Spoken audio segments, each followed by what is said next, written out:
కడుపులో గాని ఏర్పడితే ఎక్కువగా మనకి చాలా రోజుల నుంచి కడుపు నొప్పి, మంట, ఆకలి లేకపోవడము, హ్మ్. ఇలాంటి లక్షణాలుంటాయి. యూజువల్లీ అల్సర్స్‌తో పాటు మనకి ఈ గడ్డలు గూడా కొంచెం కన్‌ఫ్యూజింగ్‌గా ఉంటది.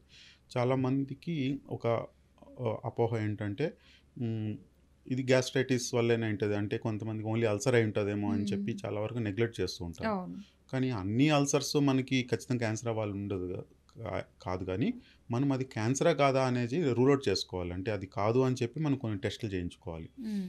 ఏ అల్సర్ కూడా చాలా ఏళ్ల తరబడి అట్లానే మంటతో గానీ, నెలల తరబడి నొప్పి రావడం గానీ అట్లా ఉండదు గదండీ. మనం ట్రీట్మెంట్ తీసుకుంటే యూజువల్లీ తగ్గుతుంది. అవును. మామూలు అల్సర్ అయితే. హ్మ్. అదే కానీ క్యాన్సర్ గాని ఉంటే మాత్రం ఎంత టాబ్లెట్లు తీసుకున్నా గానీ అది ఇంకొంచెం ఆహ్, టెంపరరీ తగ్గుతుందే గానీ పోను పోను మనకి పెరుగుతూనే ఉంటాయి.